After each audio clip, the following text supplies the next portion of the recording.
அரசு ஊழியர் ஐக்கிய பேரவை நிதிச் செயலாளர் ஆசிரியர் நல்ராஜா ஆகிய இருவரின் அன்பு குழந்தைகள் கிருத்திக் காமராஜ், மலர்விழி தெரேசா, இளவாரன் ஈவேரா ஆகிய 3 குழந்தைகளுக்கும்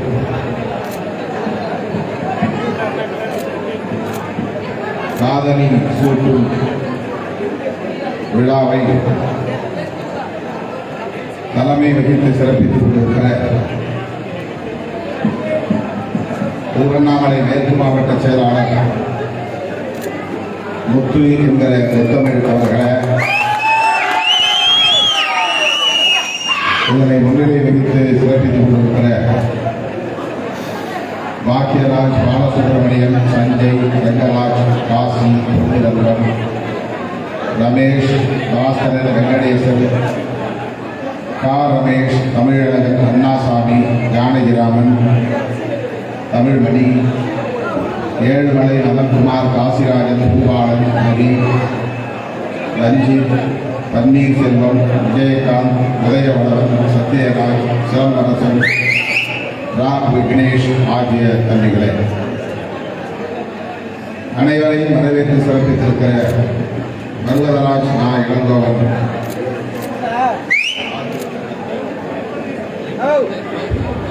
ஆகிய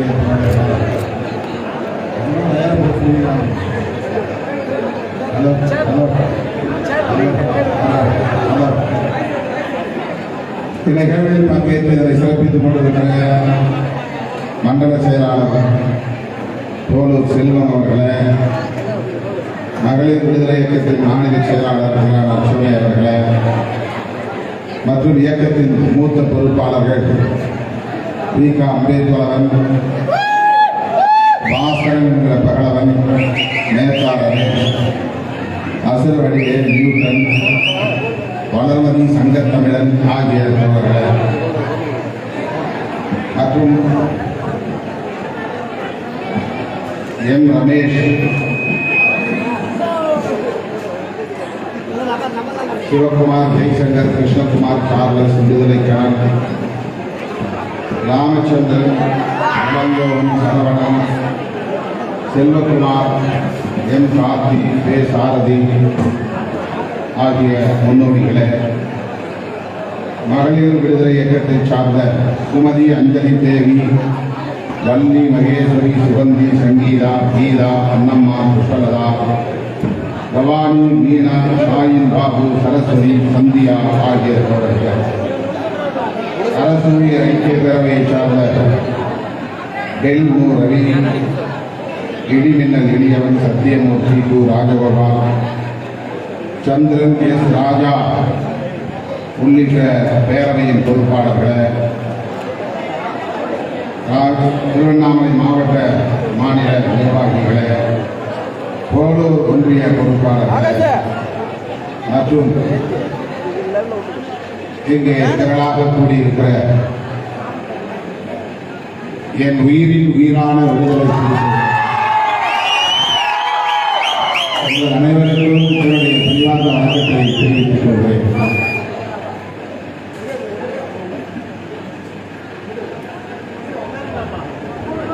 மழையில் நினைந்திருப்போம் ஆகிவிட்டது. நீங்கள்லாம் என் பேச்சை கட்டுப்பட்டு கீழே கட்டுப்பாடாக இருக்கிறீங்க.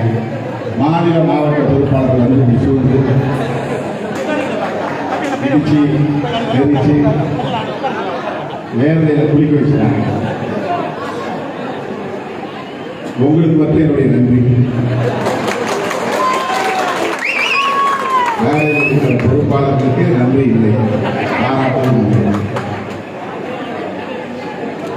இந்த காதலி விழா நிகழ்வு காலையில் நடைபெறுவதாக அறிவிக்கப்பட்டிருந்தது. நான் மதியம் 12 மணிக்கு வழியெங்கும் வரவேற்பு என்கிற பெயரில் ஆங்காங்கிய தோழர்கள் வழிமறித்ததன் விளைவாக இங்கு விரைந்து வந்து சேர முடியவில்லை. திண்டிவனத்தில் தங்கியிருந்தேன். திண்டிவனத்தில் நூற்றுக்கணக்கான தோழர்கள் வந்து காலையிலேயே என்னை சூழ்ந்துள்ளார்கள். அவர்களிலிருந்து மீண்டு வெளியே வரவே 11 மணிக்கு மேல் ஆகிவிட்டது. செஞ்சியிலே ஏற்கனவே திறந்த இல்லத்தில் மறுபடியும் போய் திறந்து வைத்து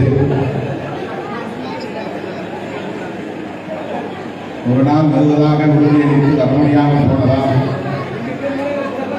வந்தே ஆக வேண்டும் என்று தோழர்கள் வலியுறுத்தியதன் அடிப்படையில் அந்த நிகழ்விலும் பங்கேற்று வாழ்த்தி உரையாற்றிவிட்டு இங்கே வந்து சேர இவ்வளவு நேரம் எடுத்துக்கொண்டது. இதற்கு பிறகு போரூருக்கும் செல்ல வேண்டும். அங்கேயே ஒரு முறை வேலையில் குடிக்க வேண்டும். முன்னணி பொறுப்பாளர்கள் வந்து சூழ்ந்து கொண்டு அங்கேயே ஒரு சூழலை உருவாக்க வாய்ப்பிருக்கிறது. அந்த நிகழ்வை எல்லாம் முடித்துக் கொண்டு நான் இந்த மாலை சென்னையிலே ஒப்புக்கொண்ட சந்திப்புகளில் பங்கேற்க வேண்டும். சில முக்கியமானவர்களை சந்திக்க வேண்டும். நீண்ட நேரம் உங்களோடு இருக்க வேண்டும், உரையாற்ற வேண்டும், நடப்பு அரசியல் குறித்து பேச வேண்டும் எல்லாம் ஆசை இருந்தாலும் கூட அடுத்தடுத்த நிகழ்ச்சிகளில் பங்கேற்க வேண்டும் என்கிற நெருக்கடியான நிலையில் நான் நின்று கொண்டிருக்கிறேன். சொல்லப்போனால் இன்றைக்கு நான் சிதம்பரத்தில் ஒரு நிகழ்ச்சியில் பங்கேற்க தவிர்க்க முடியாத சூழலில் ஒப்புக்கொண்டேன். திருவண்ணாமலையிலே தம்பி அக்னி காமராஜ் சமூக விரோதிகளால் படுகொலை செய்யப்பட்ட நிலையில் அவருடைய திருவுருவப்படத்தை இன்றைக்கு திறந்து வைத்த அந்த குடும்பத்திற்கு ஆறுதல் சொல்வதாக திட்டமிட்டிருந்தோம். இந்த குடும்பத்திற்கும் நிதி வழங்க வேண்டும் என்று மாவட்ட நிர்வாகம் முயற்சி செய்து கொண்டிருக்கிறது. தவிர்க்க முடியாத நிலையிலே அந்த நிகழ்ச்சியை இன்றைக்கு தள்ளி வைக்க நேர்ந்துவிட்டது. விரைவில் ஆகஸ்ட் கடைசியில் காமராஜ் படத்திறப்பு நிகழ்ச்சி நடைபெறும். அந்த குடும்பத்திற்கு நாம் இழப்பீடு தொகையும் திரட்டி தருவோம் என்பதை காமராஜ் நிகழ்ச்சி தள்ளி போனதனால் சிதம்பரம் நிகழ்ச்சிக்கு நான் வருகிறேன் என்று உறுதியளித்திருந்தேன். அவர் ஒரு முக்கியமான சமுதாய தலைவர், மத்திய மறுமலர்ச்சி கழகம் என்ற அமைப்பை உருவாக்கியவர். அவருடைய படத்திறப்பு நிகழ்ச்சி கோபி மணிவண்ணன் என்ற தோழர். ஆனால் நம்முடைய அருள்ராஜா ஜோதி ஆகியோர் ஆரம்பித்து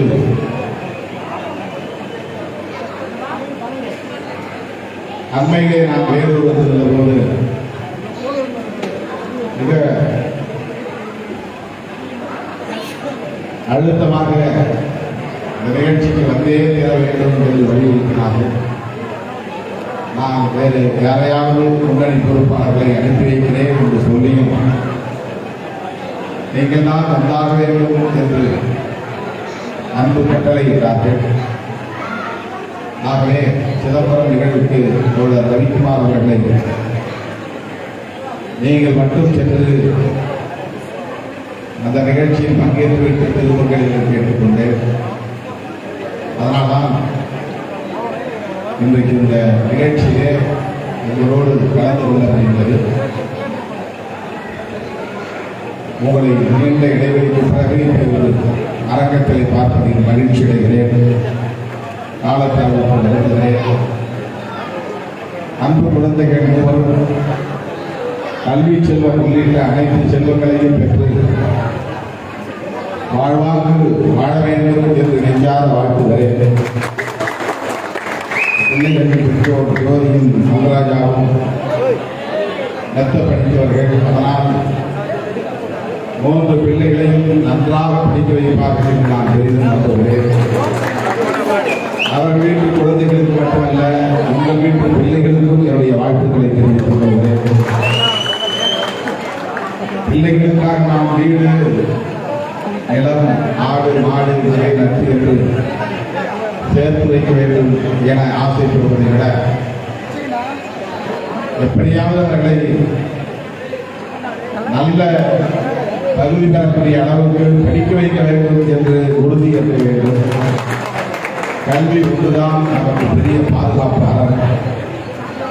கல்வி ஒன்றுதான் நமக்கு தலைநிலை தரும். கல்வி ஒன்றுதான் தன்னம்பிக்கையை கொடுக்கும். கல்வி ஒன்றுதான் எவராலும் திருட முடியாது, பொறாமையால் அழிக்க முடியாது. எனவே எத்தனை பிள்ளைகளை நாம் பெற்றாலும் அத்தனை பிள்ளைகளையும் நன்றாக படிக்க வைக்க வேண்டும் என்று பெற்றோர் உறுதியேற்க வேண்டும். இதுதான் நான் இது போன்ற விழாக்களில் சொல்லுகிற செய்தி, உங்களிடத்திலே விடுக்கிற கோரிக்கை. படித்துவிட்டால் போதுமா என்ற கேள்விகள் படித்தவர்கள்தான் இன்றைக்கு சாதி வெறியர்களாகவும் மத வெறியர்களாகவும் இருக்கிறார்கள். படித்தவர்கள்தான் இன்றைக்கு ஆணவ கொலைகளை செய்கிறார்கள். ஆறுமுகமங்கலம் செல்வ கணேஷ்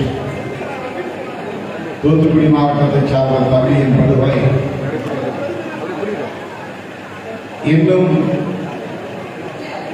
ஆறாத துயரத்தை தருகிறது. அந்த அதிர்ச்சியிலிருந்து நீள முடியவில்லை. டெல்லியிலிருந்து நாம் நாடாளுமன்றத்தை அந்த கூட்டத்தொடரை கூட பின்னுக்கு தள்ளிவிட்டு ஓடோடி வந்து அந்த தம்பியின் குடும்பத்தினரை சந்தித்து ஆறுதல் சொன்னேன், ஆற்றுப்படுத்தினேன், நம்பிக்கை ஊட்டினேன், உற்ற துணையாக இருப்போம் என்று உறுதியளித்தேன்.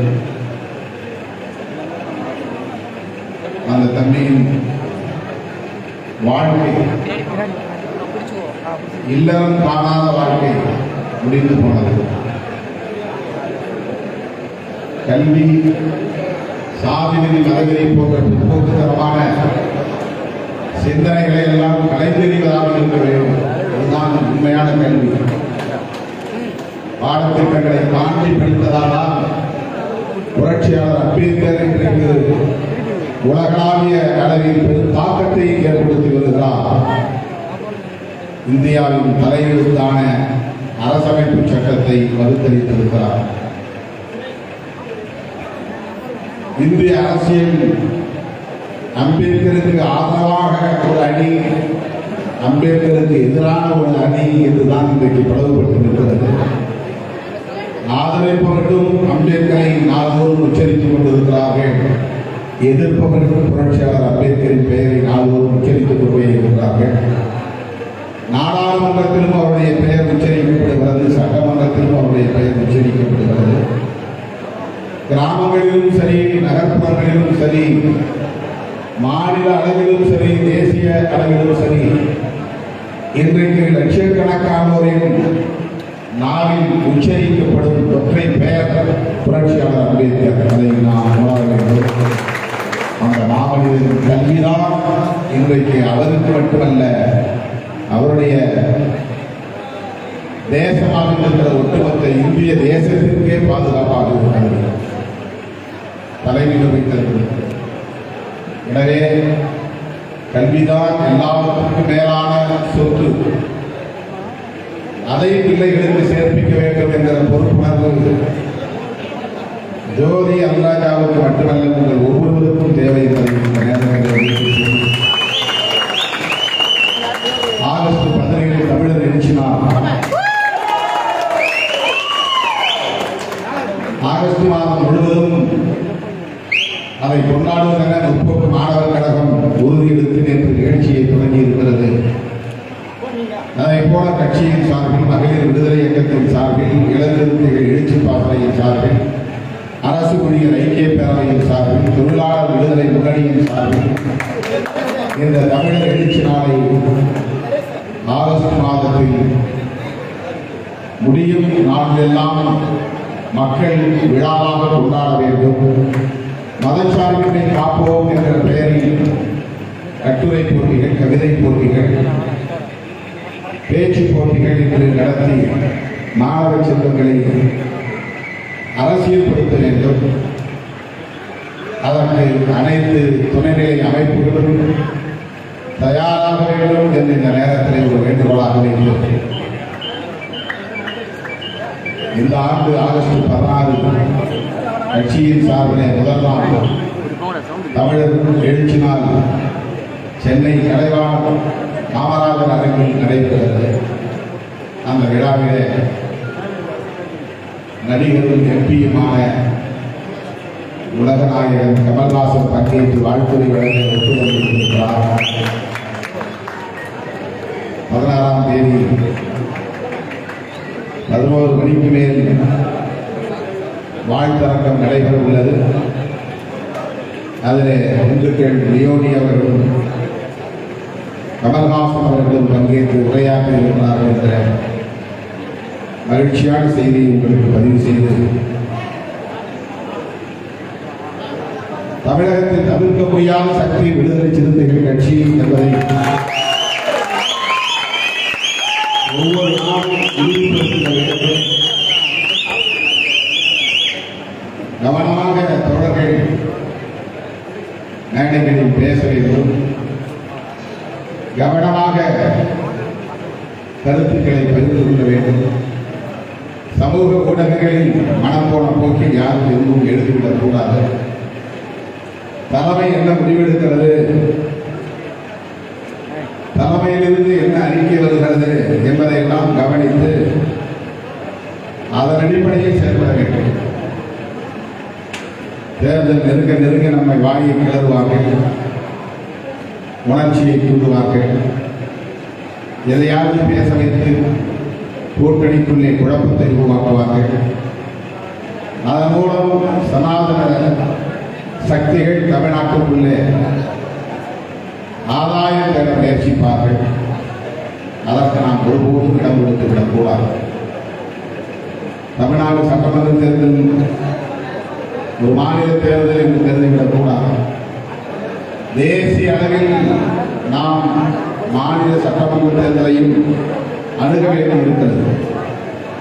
ஆகவே தமிழ்நாடு சட்டமன்ற தேர்தலாக இருந்தாலும் சரி, நாடாளுமன்ற பொதுத் தேர்தலாக இருந்தாலும் சரி, நமக்கு ஒரு தேசிய பார்வை தேவை.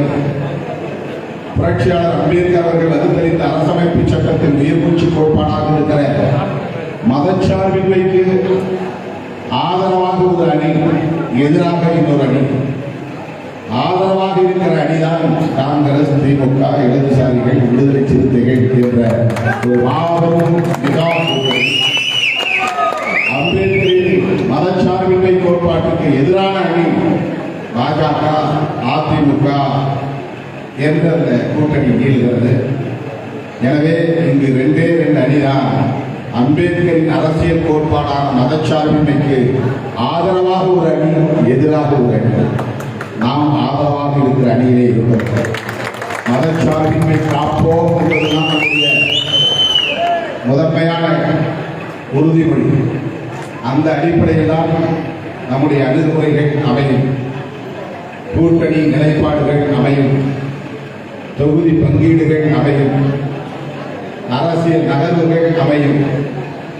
அதில் நாம் கவனமாக இருக்க வேண்டும். ஆளாளுக்கு மனம் போன போக்கில் யாரையும் எதையும் சொல்லி அம்பேத்கர் பெயரில் கூட குழப்பத்தை உருவாக்குவார்கள். அம்பேத்கர் இயக்கம் என்ற பெயரில் தலித்துகளின் பெயரில் குழப்பங்களை உருவாக்குவார்கள். அவர்கள் தலித் அமைப்புகளாக தங்களை அடையாளப்படுத்திக் கொள்வார்கள். சாதியின் பெயரிலேயே இயக்கத்தை வைத்திருப்பார்கள். கலைஞர் என்கிற பெயரிலேயே இயக்கத்தை வைத்திருப்பார்கள். அவர்கள் குழப்பத்தை உருவாக்க பார்ப்பார்கள். அவர்கள் எல்லாம் இன்றைக்கு சங்க பரிவாரங்களை கட்டுக்குள்ளே சிக்கி கிடக்கிற சக்திகளாக இருக்கிறார்கள். எனவே நாம் எச்சரிக்கையாக இருக்க வேண்டும். இன்றைக்கு சிறுத்தைகள் இல்லாமல் அரசியல் நகர்வுகள் இல்லை என்கிற நிலையை ஒரு தற்பெருமைக்காக சொல்வதல்ல, நம் தகுதி நிலையை நாம் உணர வேண்டும் என்பதற்காக சொல்லுகிறேன். நம்முடைய ஆற்றல் எத்தகையது என்பதை உணர வேண்டும் என்பதற்காக சொல்லுகிறேன்.